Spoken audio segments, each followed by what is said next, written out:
अस्सलाम वालेकुम। Pakistan defence analysis में खुश आमदीद।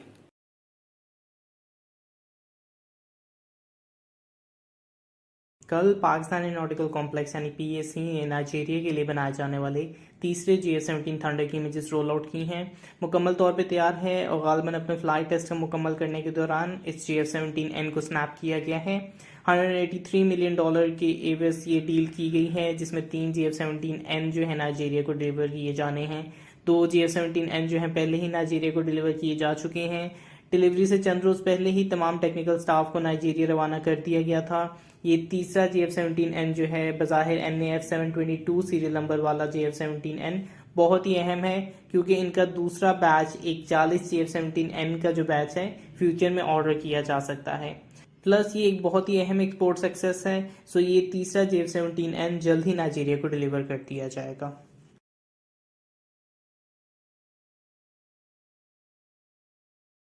ईरान के फॉरेन मिनिस्टर ने जो है एक बहुत ही अहम और दिलचस्प स्टेटमेंट दी है, जो कि इंडियन चाबहार के अज़ाइम को जो है एक तरह से बहुत गहरा नुकसान पहुंचा सकती है। नाउ ईरानियन फॉरेन मिनिस्टर ने स्टेटमेंट दी है कि चाबहार पोर्ट जो है असल में ना तो चाइना के खिलाफ है और ना ही गवादर पोर्ट के खिलाफ है। ये बेसिकली इस पूरे इंडियन प्लान का फेलियर आप कह सकते हैं, या इंडिया के उस प्लान को एक तरह से दफन कर देता है जिसमें इंडिया बेसिकली चाबहार को गवादर पोर्ट के मुकाबले में खड़ा करना चाहता था। और आपको याद होगा कि चाइनीज स्ट्रिंग ऑफ पर्ल के नैरेटिव में वो अपना नेकलेस ऑफ डायमंड का नैरेटिव सामने डालने की कोशिश करते थे, लेकिन इस इंडियन नैरेटिव को ईरानियन फॉरेन मिनिस्टर ने पूरी तरह से एक तरह से ख़त्म कर दिया है। और ईरानी फॉरेन मिनिस्टर के मुताबिक जो है ये पोर्ट चाबहार जो है ना ही चाइना के खिलाफ है ना ही गवादर के खिलाफ। उनके मुताबिक हमने इंडिया और चाइना दोनों के मुकम्मल तौर पे वाज़ेह कर दिया हुआ है कि चाबहार जो है हर एक के साथ कॉपरेशन के लिए मौजूद है। चाबहार चाइना के खिलाफ नहीं है, गवादर के खिलाफ नहीं है। ये एक ऐसी जगह है जहां सब मिल के अफगानिस्तान की मदद कर सकते हैं और इस रीजन को बेहतर और खुशहाल बना सकते हैं। सिर्फ यही नहीं, उनके मुताबिक इंडिया चाबहार में एक्टिव रोल ज़रूर प्ले कर रहा है, लेकिन चाइनीज़ भी इसमें एक्टिव रोल प्ले कर रहे हैं। और चूंकि अफगानिस्तान में सबका स्टेक है, इसलिए चाबहार पोर्ट जो है चाइना, पाकिस्तान, ईरान और इंडिया इन सब के साथ जो है आगे बढ़ेगा। अगर अफगानिस्तान को इस पोर्ट की एक्सेस दी जाती है या किसी भी तरीके से उनकी इंटरनेशनल मार्केट तक एक्सेस हासिल करवाई जाती है, तो उनकी अनऑफिशियल इकॉनमी कम हो जाएगी और drug trafficking, terrorism, human trafficking, इन तमाम चीज़ों में वाज़ेह कमी देखने को मिलेगी। ऑब्वियसली जब ईरान की जानिब से कहा जा रहा है कि चाबहार में सबका रोल होगा, तो इंडिया का वो प्लान तो मुकम्मल तौर पर फेल हो गया जिससे वो इस चाबहार पोर्ट को पाकिस्तान और चाइना के खिलाफ काउंटर करने के लिए इस्तेमाल करना चाहता था।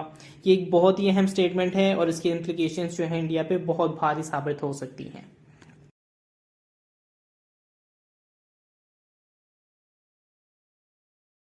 इसमें हम न्यूक्लियर वेपन डेवलपमेंट का बहुत अहम एस्पेक्ट डिस्कस करेंगे, जो कि इस मौके पे ईरान से बहुत ही क्लोजली मुंसलिक है और आप इससे यूक्रेन से भी किसी हद तक जोड़ सकते हैं। और इसराइल के हमले के बाद ईरान ने अपने यूरेनियम को 60% तक इनरिच कर दिया है और इंटरनेशनल एटॉमिक एनर्जी एजेंसी ने कंफर्म कर दिया है कि ईरान की जानिब से यूरेनियम को 60% तक एनरिच किया जा चुका है। इसमें हम इस पे बात करेंगे कि एनरिचमेंट होती क्या है और कितने परसेंट एनरिचमेंट से क्या मुराद है और कौन से लेवल से ये एनरिचमेंट जो है एक बहुत ही संगीन खतरे का बायस बन सकती है। तो चलिए शुरू करते हैं। न्यूक्लियर पावर को हासिल करने के लिए 3 मेजर एलिमेंट्स जो हैं इस्तेमाल किए जाते हैं, जिनमें से 2 जो हैं वो नेचुरली एग्जिस्ट करते हैं। यूरेनियम, जिसके 2 आइसोटोप्स हैं, यूरेनियम 235 और यूरेनियम 233, और एलिमेंट प्लूटोनियम का आइसोटोप प्लूटोनियम 239 न्यूक्लियर डेवलपमेंट के लिए इस्तेमाल होते हैं। इनमें सबसे मेजर जो है यूरेनियम 235 का इस्तेमाल किया जाता है, जिसमें 92 प्रोटॉन्स होते हैं और 143 न्यूट्रॉन्स होते हैं। और यूरेनियम का ये आइसोटोप जो है इतना रेयर है कि कुदरती तौर पे मौजूद तमाम यूरेनियम आइसोटोप्स में ये यूरेनियम 235 सिर्फ 0.7% मिकदार में मौजूद है। तकरीबन 99.3% तक जो यूरेनियम माइन किया जाता है वो यूरेनियम का आइसोटोप यूरेनियम 238 होता है, जबकि यूरेनियम का आइसोटोप यूरेनियम 233 जो है कुदरती तौर पे एग्जिस्ट नहीं करता है। इसको थोरियम 233 एलिमेंट से जो है फिसल रिएक्शन के जरिए तैयार किया जाता है। नाउ कॉमन क्वेश्चन जो उठता है वो ये कि यूरेनियम 233 आइसोटोप का इस्तेमाल क्यों नहीं किया जाता। इसकी बुनियादी वजह ये है कि यूरेनियम 235 एक बहुत ही फिसल आइसोटोप है जो कि ईजिली स्प्लिट हो जाता है। जब एक लो एनर्जी का न्यूट्रॉन इस पर बम्बार्ड किया जाता है तो शुरुआत में ये इस न्यूट्रॉन को अब्जॉर्ब कर लेता है, लेकिन अनस्टेबल होने की वजह से फिशन रिएक्शन वकूफ़ पज़ीर हो जाता है। इसके नतीजे में जब ये स्प्लिट होता है तो 3 न्यूट्रॉन्स जो हैं बाहर निकलते हैं, जो बाकी यूरेनियम 235 आइसोटोप्स के साथ भी बिल्कुल सेम चीज़ करते हैं। इस तमाम रिएक्शन के अंदर एक लार्ज अमाउंट ऑफ एनर्जी भी पैदा होती है, जो कि मेन तबाही का या बेसिकली एटॉमिक एनर्जी का जो है सबसे मेन जरिया होता है। Now in case of uranium 238 इसमें 3 एडिशनल जो है न्यूट्रॉन्स मौजूद होते हैं और यूरेनियम 235 की तरह इसे भी स्प्लिट किया जा सकता है, लेकिन स्टेबल होने की वजह से एक हाई एनर्जी न्यूट्रॉन का इस्तेमाल जो है इसके लिए लाजमी होता है, जिसकी वजह से टोटल रिएक्शन यानी एटॉमिक बॉम्ब की एनर्जी जो है एफिशिएंटली तैयार नहीं की जा सकती। तो सवाल ये उठता है कि यूरेनियम 238 को यूरेनियम 235 में कैसे तब्दील किया जाए, और यहाँ पे जो है एनरिचमेंट का प्रोसेस इस्तेमाल में लाया जाता है। नाउ यूरेनियम को इनरिच करने के जो हैं बेसिकली 2 जरिए हैं।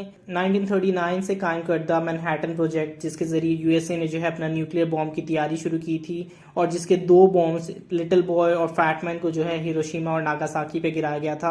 इस प्रोजेक्ट की डेवलपमेंट में एनरिचमेंट के लिए गैसियस डिफ्यूजन के जरिए यूरेनियम को इनरिच किया गया था, जिसमें एक दूसरी गैस के साथ गैसियस यूरेनियम को मिक्स किया जाता है, और उसके नतीजे में हल्की यूरेनियम 235 जो है वो छोटे स्पेसेस के जरिए दूसरी साइड पे जल्दी आ जाती है, और ये प्रोसेस बार बार करने पे यूरेनियम 235 को सफिशिएंट तादाद में हासिल कर लिया जाता है।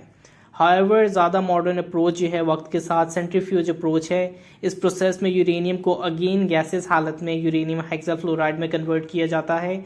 यहाँ पे सेंट्रीफ्यूज का इस्तेमाल किया जाता है, और इस गैस को घुमाने पे हल्की यूरेनियम 235 जो है वो सेंट्रीफ्यूज के दरमियान में मौजूद होती है, जबकि भारी इम्प्योरिटी वाली यूरेनियम 238 जो है वो सेंट्रीफ्यूज के किनारों पे मौजूद होती है। इस हल्की गैस को जो है अगली सेंट्रीफ्यूज में पिक किया जाता है। सेम प्रोसेस एक नंबर ऑफ सीरीज या पैरेलल कनेक्टेड सेंट्रीफ्यूज से गुजरती है उस लम्हे तक जब तक आप अपनी मर्जी तक यूरेनियम को एनरिच कर सकें। स्टैंडर्ड न्यूक्लियर रिएक्टर्स में जो है 5 से 6% तक यूरेनियम को एनरिच किया जाता है, जबकि 20% यूरेनियम एनरिच को जो है सेफ लेवल शुमार किया जाता है। एक एटॉमिक बॉम्ब को हासिल करने में तकरीबन 90% तक एनरिच यूरेनियम की ज़रूरत मौजूद होती है। इसी वजह से अगर ज़्यादा सेंट्रीफ्यूजेस आपस में कनेक्ट हो तो ख़तरा जो है हर जानिब से मौजूद होता है कि यूरेनियम को ख़तरनाक लेवल तक एनरिच किया जा सकता है।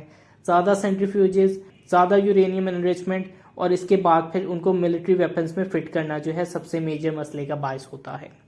कमेंट करके आप बता सकते हैं कि क्या आपको लगता है कि ईरान 60% से 90% यूरेनियम एनरिच कर पाएगा, और क्या आप इसी तरह न्यूक्लियर बॉम्ब की प्लूटोनियम 239 आइसोटॉप से तैयारी जानना चाहेंगे कि नहीं। लाइक वीडियो सब्सक्राइब, और अगर आपकी कोई फीडबैक है तो उसे कमेंट बॉक्स में डालिए। तब तक के लिए पीस आउट, पाकिस्तान जिंदाबाद।